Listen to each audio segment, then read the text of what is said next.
I believe in you, Unity Band. That was excellent. Well, good morning. Welcome to Unity Spiritual Center of Lansing.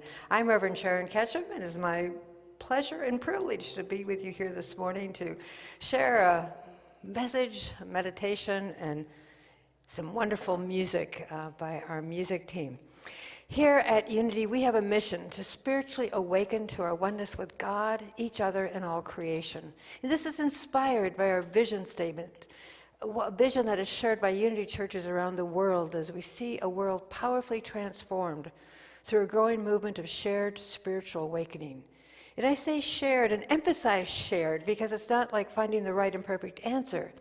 It's about us understanding and honoring our own unique paths and honoring those unique paths of others wherever we are on that path.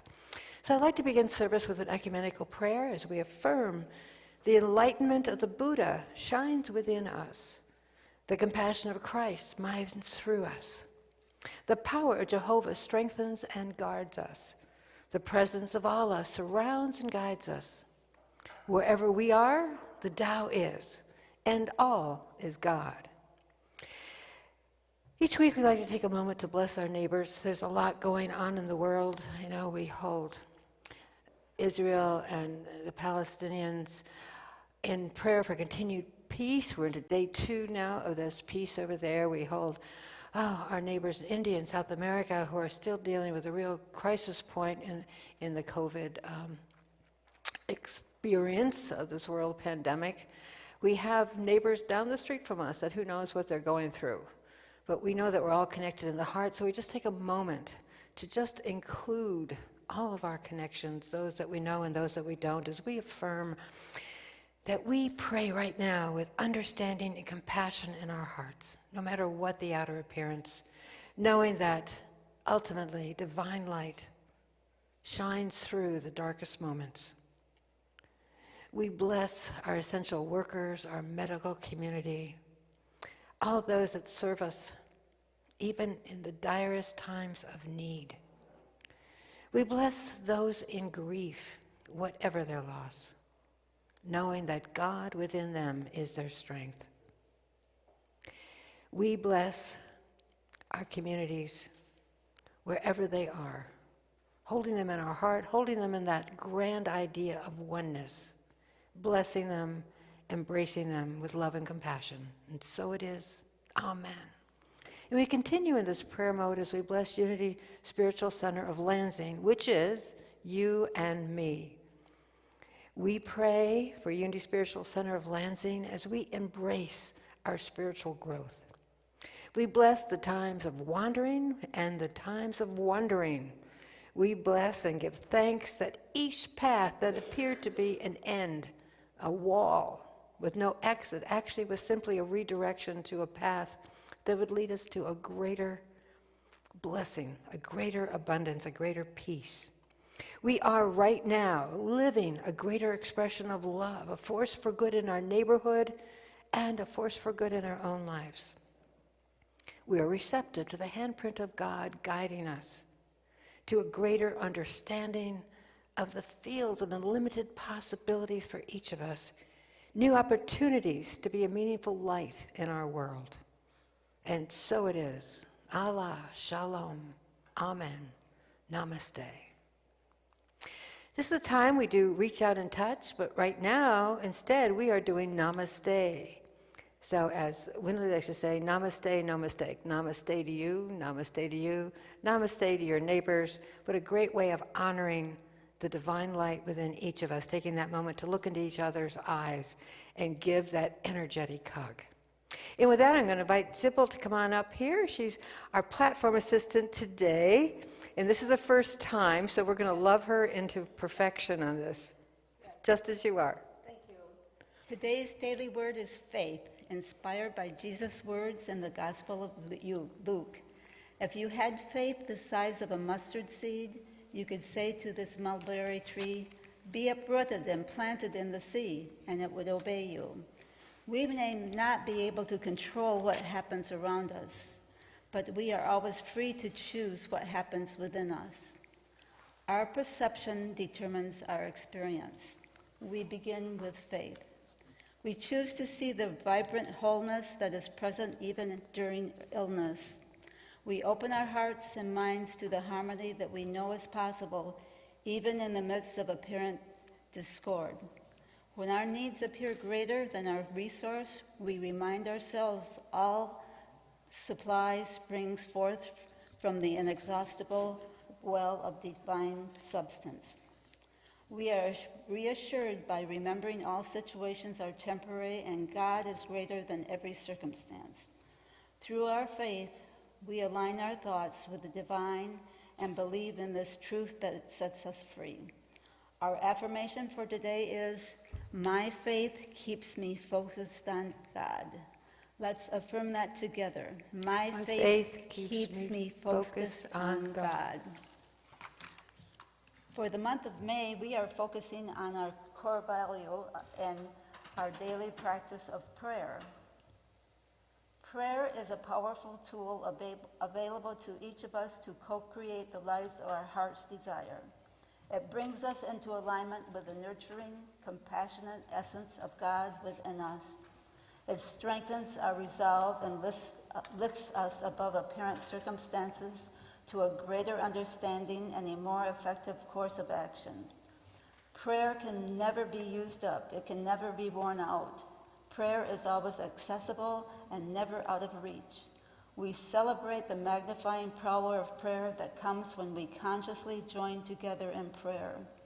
Day by day, prayer is our spiritual practice, raising us above our challenges into unifying solutions.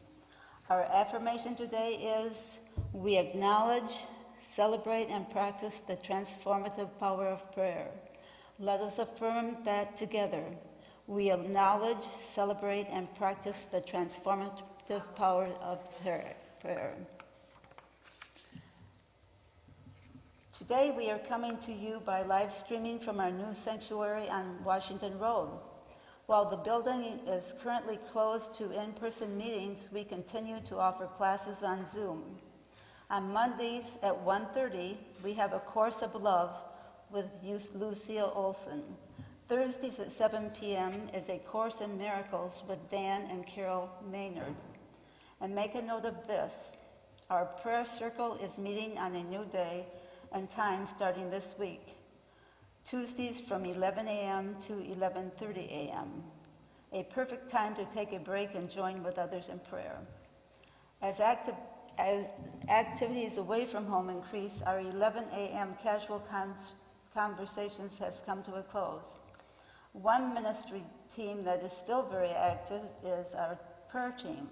If you have prayer requests, you can make them on our website, email the church office, or make a request at our prayer service. That's on Tuesday morning. Today is our monthly town hall at 2 p.m. This is a Zoom meeting. If you need to Zoom link, go to the USCL discussion group Facebook page and email ReverendSharon, Reverend Sharon Ketchum at gmail.com. Board President Dan Maynard will update you on our potential date to offer the options of attending Sunday services in person. Helpers are needed to continue beautifying our Unity campus. On Tuesday, June 1st at 10 a.m., we will be prepping the women's and men's bathrooms in the Great Hall for painting. We will be taping the areas, covering the floor and fixtures with drop cloths and removing switch plates in preparation for painting. Then on Saturday, June 5th at 10 a.m., we will be gathering to paint. Please bring a stepladder, your favorite edging brush, roller handles, and extensions if you have them. We will also have some of these supplies here, including the paint rollers, paint trays, and good company. Thank you to everyone who donated gift cards for paint to help us get this project underway. If you can be a part of this project, text Sue Wrinklestern at 517-712-1522 or call the church office. Today our soloist is Samara Vala. Thank you for coming and performing.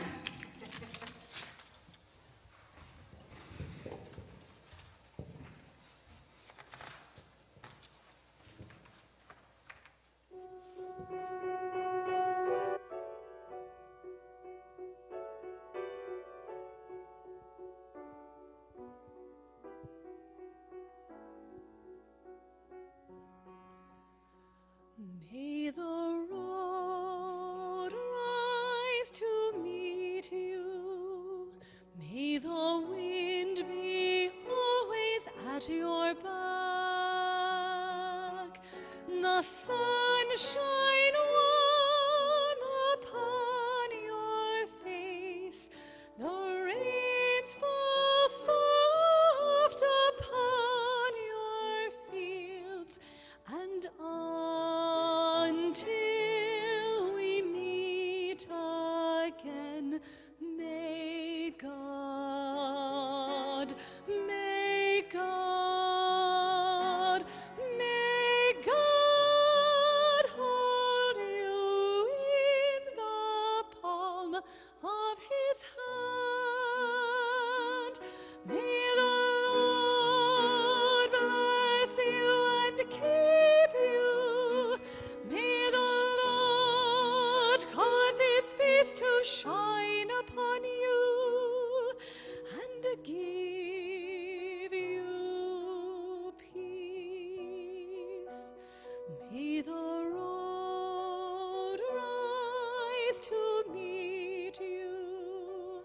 May the wind be always at your back. The sun shine warm upon your face. The rains fall soft upon your fields.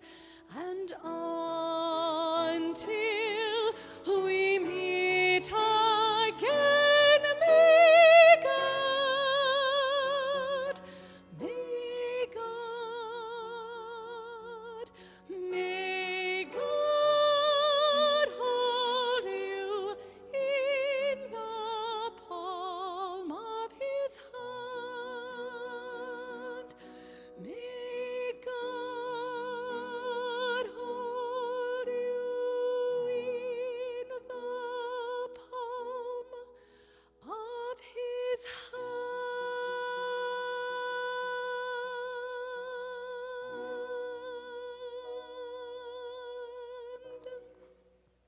Oh, thank you. That was gorgeous. Wow. Nothing like music to touch your soul. It always just kind of opens everything up. I just got a message from one of our viewers that they had a little trouble hearing hearing Sybil. So there were two things I wanted to make sure you knew, is that the prayer circle has been moved to Tuesdays at 11, starting this week, and that we're starting some painting the first week in June. If you check on our website, Facebook page, and we need some help to prepare the bathrooms for painting on Tuesday, June, I think it's the 1st at 10, and then on the Saturday at 10, we're going to do some painting of the bathroom. So I hope if you have a little time, you'd like to come out and help and be part of making this our home, that you come on out.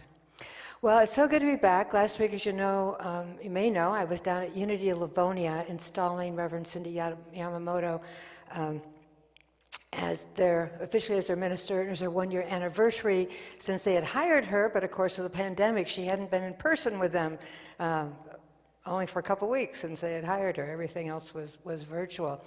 And I heard Winnerly say that she got a little bit lost coming to the new place, and but she got here in time, and ironically, it must have been a Sunday where just things go off, and I had a little bit of difficulty that morning. Normally the dogs wake me up at 6:30 to be fed, and so that's kind of my alarm clock. I don't set the alarm, but that morning, for some reason, my wife or the dogs get up and she fed them, and so I'm sleeping away, waiting for the dogs to start doing their thing, and then finally at one point she shakes me and she goes, "What time did you want to leave for Livonia?" And I said, 8 o'clock. She goes, "Well, you have 2 minutes." So Oh, and it's one of those days you got to wash your hair. And anyway, so rush, get on the road. All the way down, I'm thinking, golly, I wish I just had 20 more minutes just to get myself centered and everything. So I do make it down there, but it's rushed and crazy. And then there's a delay in starting the service because they had some technical problems and they were delayed 20 minutes. I felt so guilty. All those affirmative prayers all the way down if I only had 20 more minutes. So namaste, no mistakes. It all works out in the end. Yeah, that's fun. So we are looking at our spiritual toolbox. What do we have to help us through all of life's challenges? We have quite a few things in our toolbox. Sometimes you just don't take inventory and realize. We've talked about gratitude and kindness and ecology, our eco-relationships with not only our world but with each other, trust and faith and forgiveness and release and giving and receiving. And last week, Winnie talked about bliss, that wonderful word that reminds us of some key actions that we can take. Breathing, the B for breathing, and L, of course, love, love, love, and I, to be that inviter, that invitation, whether you're inviting help or inviting other people into your life or into an event to connect in that way. And then the two S's have a lot of wonderful words. They're sweet words. Seek and to see and to savor life. And we do those things, we do find ourselves in that emotional state of bliss because we are in the flow. We are moving in the flow. Which brings me to this week's spiritual tool. And my symbol for this, let me see, I need a little help with it, is this little drum. And this is a symbol for love. But this doesn't make a very good sound, so I've asked Steve to give me a couple heartbeats for love. Could you give me a couple heartbeats there?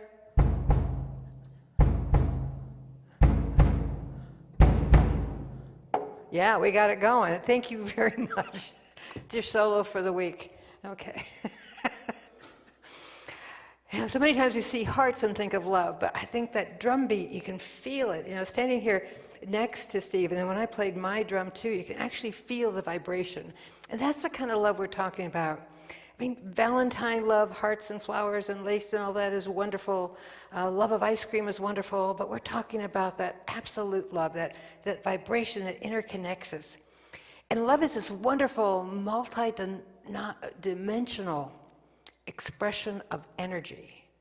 It gives and receives at the same time. It is absolutely undepletable. You can never deplete this power of love. Even as it sends forth, it's attracting back to it. It's just a really marvelous system that has been set up. In some ways, I think of love as that harmonizing factor that takes into account all the diversity of life, all the diversity of us humans, and every form of life, the rocks, the plants, the trees, it all, and harmonizes it back into that unity without destroying the uniqueness of each expression. Love is not so much as emotion as a gift. It's one of our faculties, one of our 12 divine powers that we are born with. We don't need to do anything to have it. We just simply need to allow it to flow through us. Sometimes I think of love as UPR, unconditional positive regard.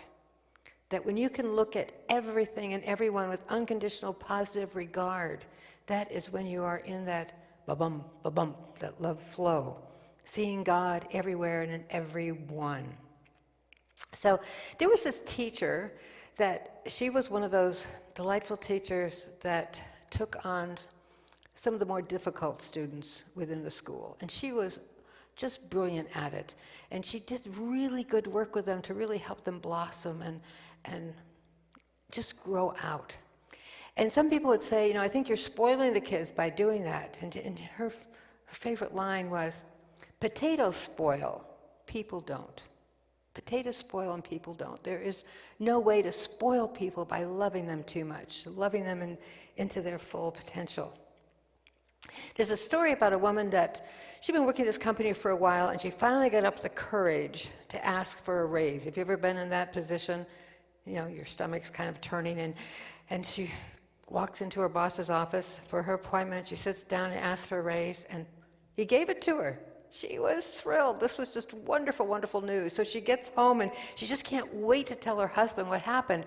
And she walks in and she sees the dining room, and the table is all set with candles and flowers, and their special plates are out.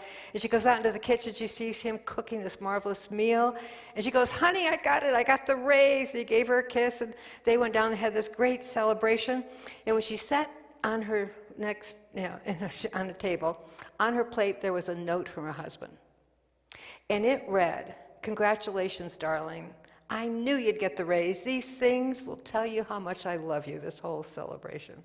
And they had a wonderful dinner, and he's cleaning up. He took it all on. He's cleaning up the dirty dishes, taking to the kitchen. And as she stood up, she noticed a piece of paper on the floor that had fallen out of his pocket. And in it, the note read, "Don't worry about not getting the raise. You deserve it anyway. You know, these things let you know how much I love you." You know, a measure of love is really love without measure. Having that commitment to someone, to celebrate them, no matter what the outcome, no matter what the end result of a circumstance, just loving them for who they are. Because you can't spoil them with love. Potatoes spoil, but people don't.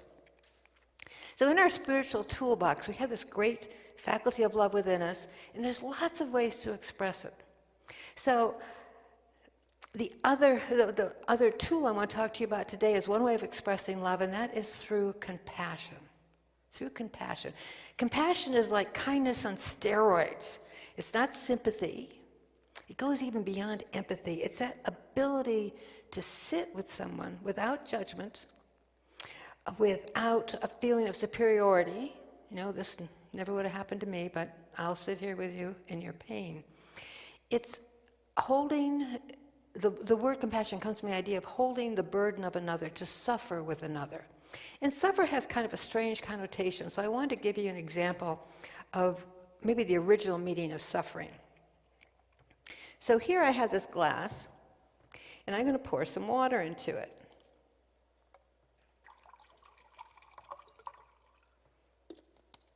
That glass right now is suffering.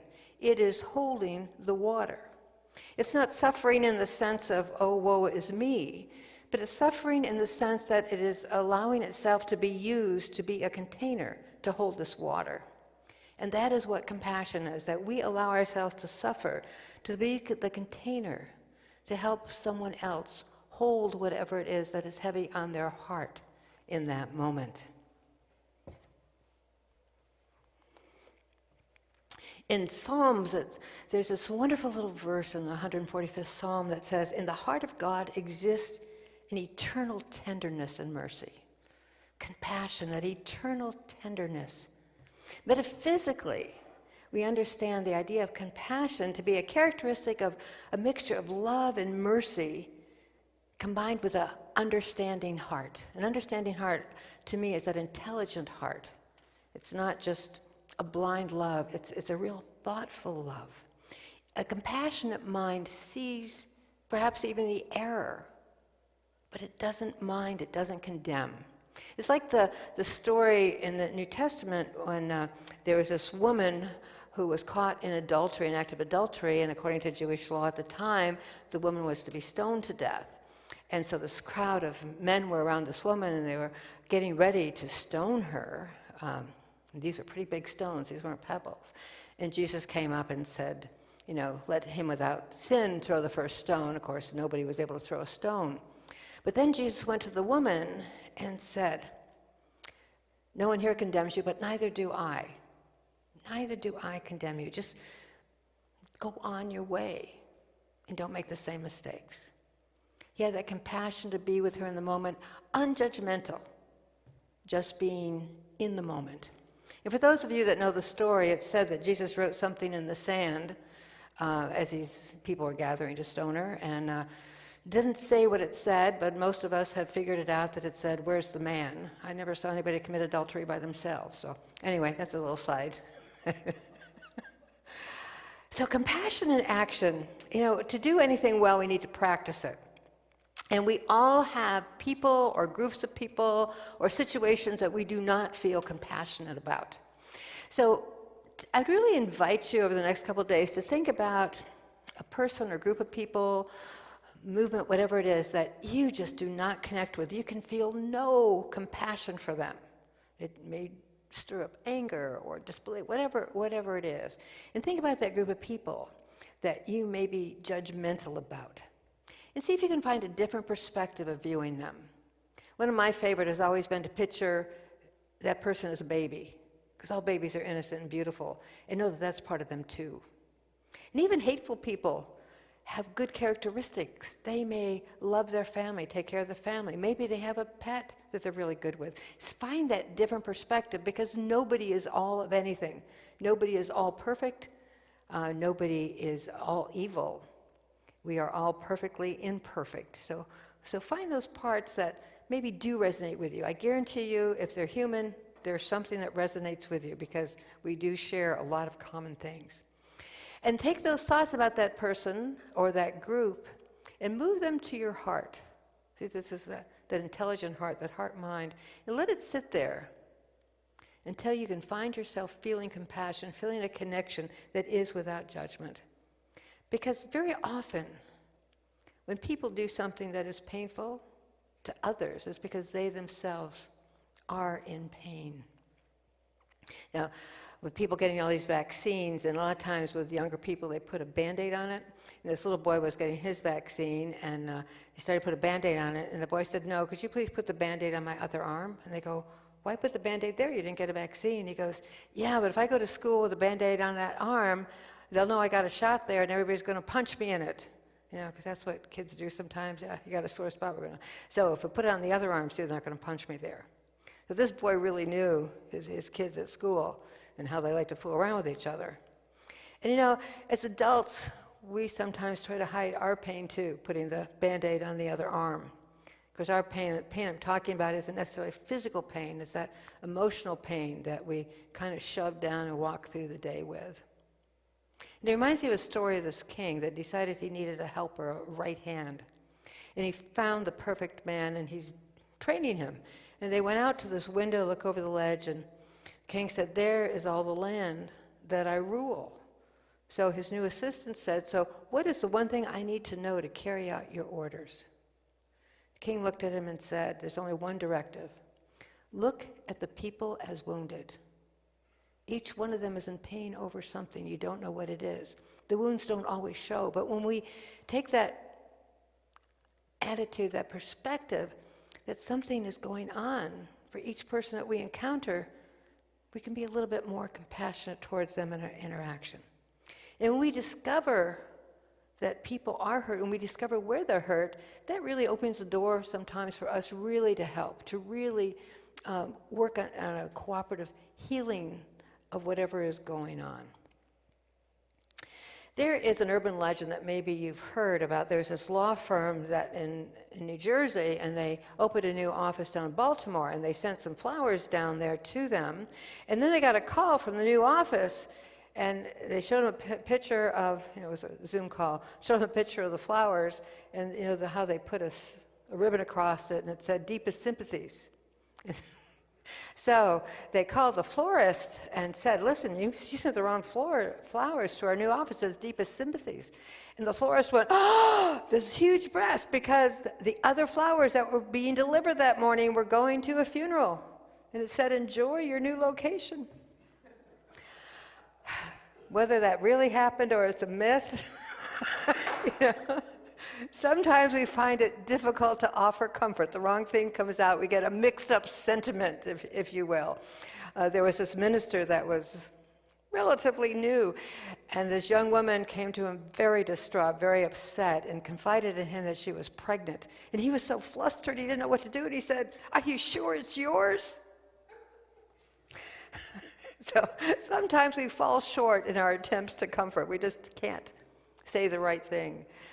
And there was a friend of mine who had lost his grandson. It was an unfortunate accident. And after the funeral, the gatherings, he shared with me that what he found most comforting were those people that said to him, "Thank you for sharing your pain, and I grieve with you." Not sympathy, but that suffering that says, "I will help you hold the pain that you're in. I will be that container with you. Not to tell you to get out of it, not to be sympathetic to you and thank God it's you and not me that had this loss, but to simply sit with you in that pain. There are things we just can't fix, and there are things that advice just doesn't help, but certainly being with them is wonderful.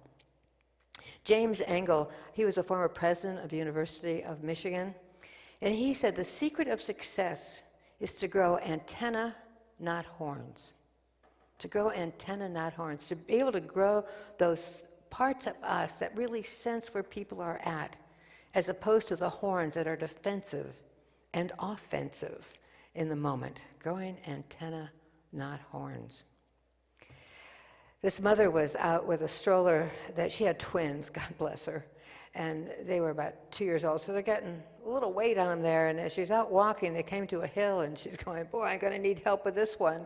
And the twins start saying, I think I can, I think I can, I think I can, the little engine that could, and that gave her that motivation to get up the hill. Oh, yeah, how we help one another. Sometimes that desire of how to help isn't always clear, but there's some wonderful stories, how people have been in such pure compassion. They've made wonderful things happen. There's a story that isn't a legend, it's true. Mayor LaGuardia, he was the mayor of New York City in the 30s, and it was a pretty tough time then, 1921 or 29, the crash and everything. And he was known for being out with the people. He just had these wonderful interactions with people of all ages, all places in the city. And one night he went into night court, and he told the judge he could have the night off and he would take over at night court. And one of the first cases that came up with this was this older woman. She was kind of bedraggled, and she'd been brought in for stealing a loaf of bread. A loaf of bread. And she said, her daughter's husband had run away, that her grandkids were starving, and she'd taken the bread. But the shopkeeper would not drop the charges. Now, LaGuardia, he's in this bind because this is a court of law. You have to follow the law. So the law in this case, the punishment was 10 days in jail or a $10 fine. So he said, I'm going to have to carry out, the law on this, and I'm going to fine you $10. And even as he said that, he took out a hat and put $10 from his pocket and put it in the hat. He said, and then I'm going to fine everybody in this room 50 cents for living in a city where kids can be starving to the point that somebody has to steal a loaf of bread. And he passed the hat around. There ended up being $47.50 in it, which in 1935 was a lot of money. Even the storekeeper put in his 50 cents. What a great way of showing compassion and still living within the stricture of the law. Compassion says, I see, I help, I see what's happening. Sympathy is the thing that's when we say, I see you and I'm sorry. Yeah, it's a big difference. I see you and I help. Because when we learn the difference between sympathy and compassion, that's when we really begin to make a difference. Probably one of the masters of compassion was Abraham Lincoln. There's some amazing stories about this man. And Carl Sandburg wrote this wonderful tribute to him. He said, not often in the story of mankind does a man arrive on earth who is both steel and velvet, who is hard as a rock and soft as a drifting fog, who holds in his heart and mind the paradox of terrible storm and peace unspeakable and perfect. Storm and peace. And it's said that after the Civil War, when they were trying to decide what to do with the Confederate soldiers, and General Lee had sent a note to the president asking him, what should they do? And Lincoln said, tell your men they may keep their horses. They'll need them for plowing. And tell your men they can keep their rifles. They'll need them for hunting. It said that when General Lee read that, he wept. Instead of taking everything and plundering them down into the ground into nothingness, taking everything from them, Lincoln had this wonderful, intelligent heart that allowed him to be compassionate when our country so needed compassion to begin its healing. In the Bible, Ecclesiastes, it talks about there's a time for everything under the sun. A time for sowing, a time for reaping, for harvesting. And for each of us, there is a time. There's a time for toughness and a time for tenderness, a time where we make a great resolve and a time to be compassionate. An iron will is not the same as an iron spirit. 100 years after after Abraham Lincoln, Martin Luther King encouraged us to exhibit tough minds and soft hearts. Not the other way around, I'm sorry, to encourage us to have tough hearts and the soft toughness in the sense of that this is what we lead with, not leading with our head, not saying this is the way it has to be, but to love people into that compassion, to suffer people into that compassion, to hold that container for our allness and our connectedness. A cool head asks hard questions. A cool head thinks it through. A cool head weighs the options and says, what's the logical thing to do? We've all been there. We take great pride of ourselves. Boy, figure this one out.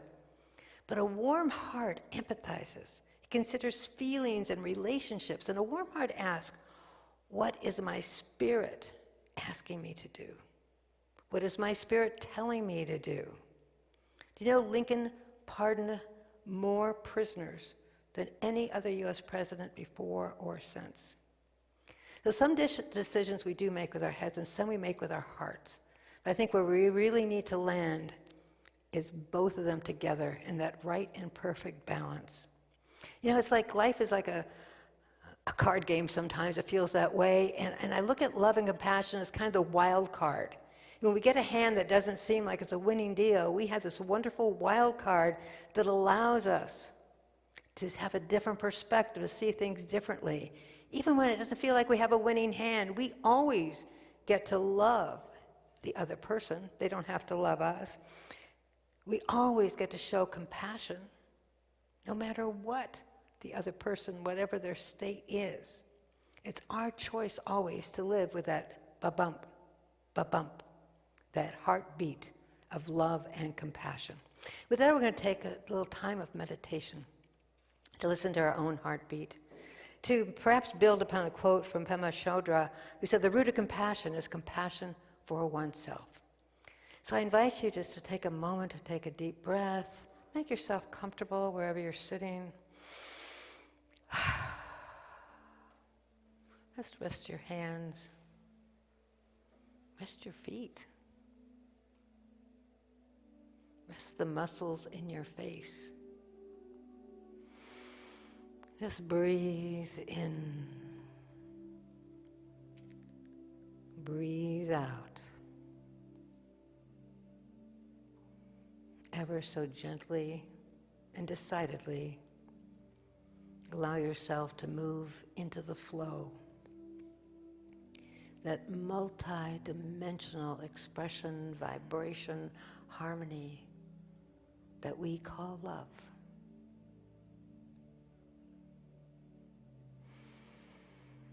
Breathing love in, breathing love out. Letting anything heavy on our mind to slip away. Set aside for the moment. It will still be there after if we want to pick it up again. But in this moment, let us show compassion to ourselves. Let us be generous with our kindness. Let us have that soft heart that is non-judgmental towards anything we may have thought, towards anything we may have done, even inadvertently, that weighs heavy on our shoulders. Let us suffer to release any regrets.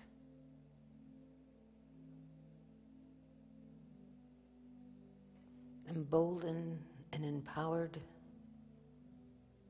by that divine vibration of love and peace within us. That vibration of oneness which honors the uniqueness not only of all life, but also of all experiences, each a catapult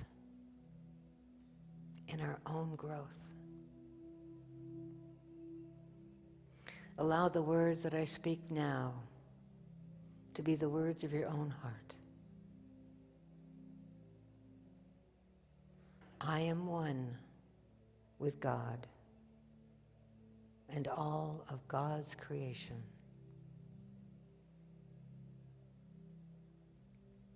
I am perfectly imperfect as I grow into greater capabilities,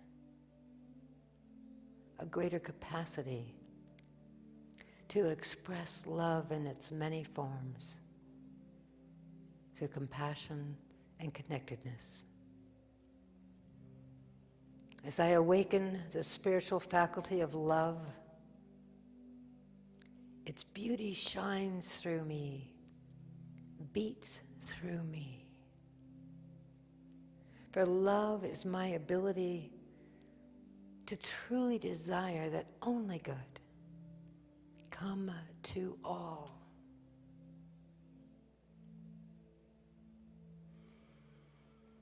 We breathe in again, feeling ourselves being the vibration of love. We know in that heart-mind that life is a song to be sung, and sung in the harmony of love. Not one note, but the many notes, the highs and the lows, the closeness and the discord. We are one. We are one with love. We are the harmony. In this moment, we can feel God's love because we are expressing as love. Let's take another breath, allowing that love to wash over us, in us, and through us, to bring a sense of connectedness to the tips of our fingers and the heels of our feet, to feel the vibration of love moving through our torso, tingling the ends of our ears.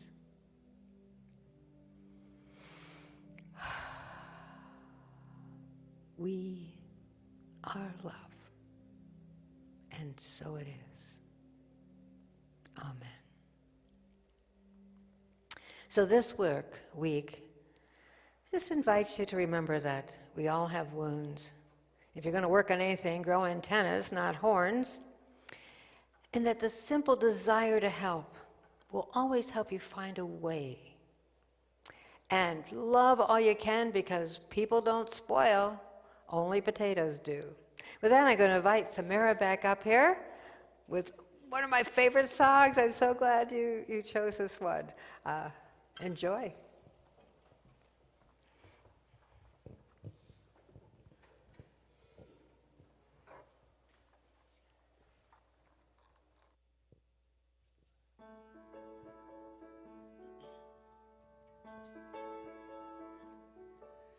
Why are there so many songs about rainbows, and what's on the other side? Rainbows are visions, but only illusions, and rainbows have nothing to hide. So we've been told, and some choose to believe it. I know they're wrong, wait and see. Someday we'll find it, the rainbow connection, the lovers, the dreamers, and me.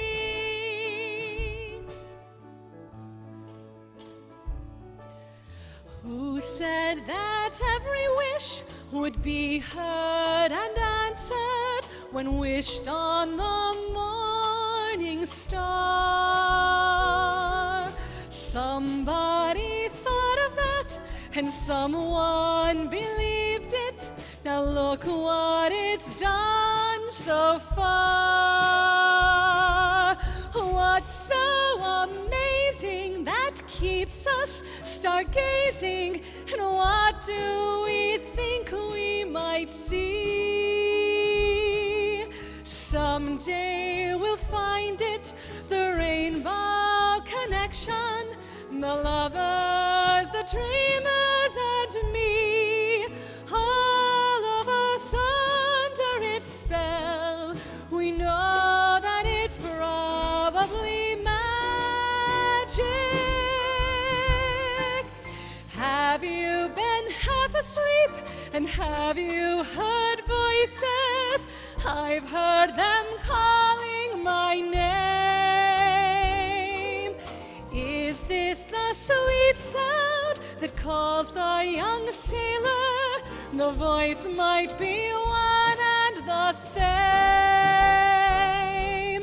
I've heard it too many times to ignore it. It's something that I'm supposed to be. Someday we'll find it, the rainbow connection, the lovers, the dreamers, and me. La da da da da da da, la da da da da da da.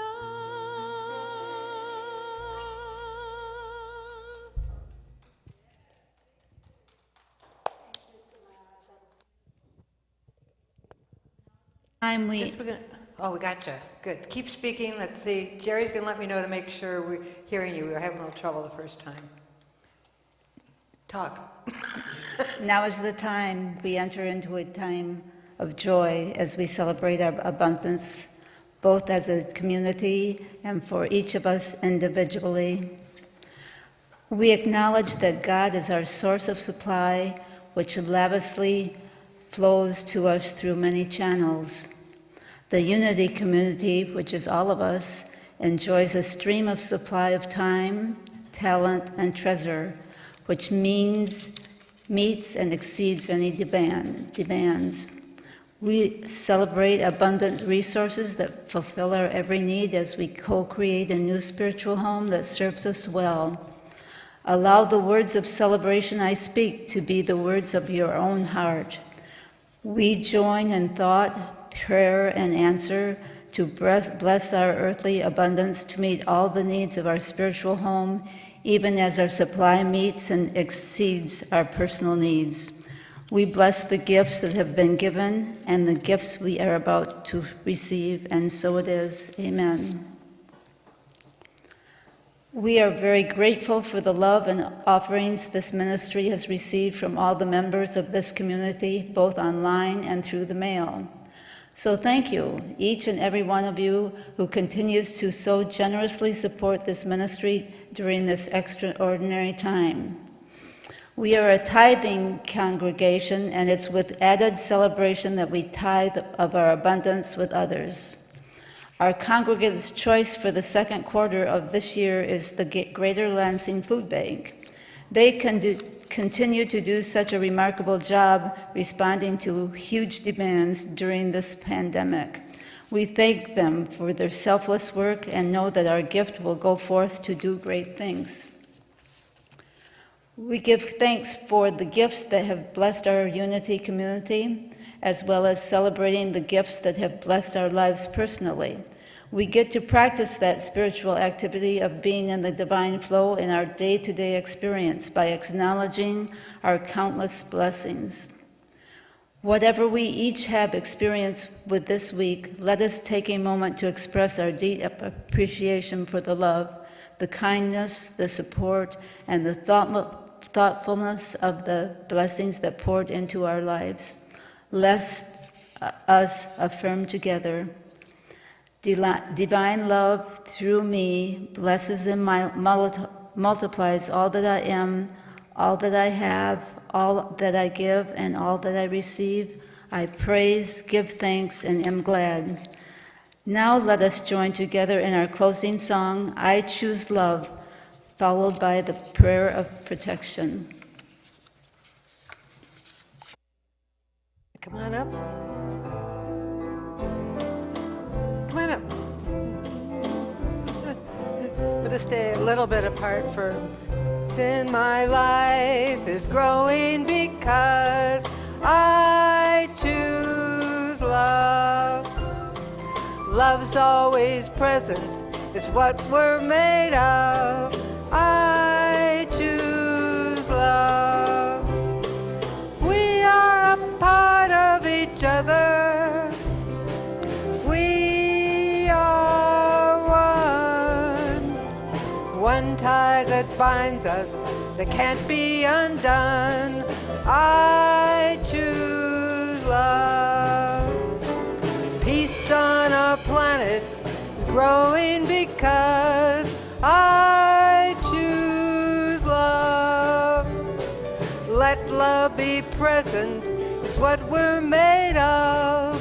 I choose love. We are a part of each other. We are one. One choice unites us. Let this be the one. I choose love. You choose love. We choose love. The light of God surrounds us. The love of God enfolds us. The power of God protects us.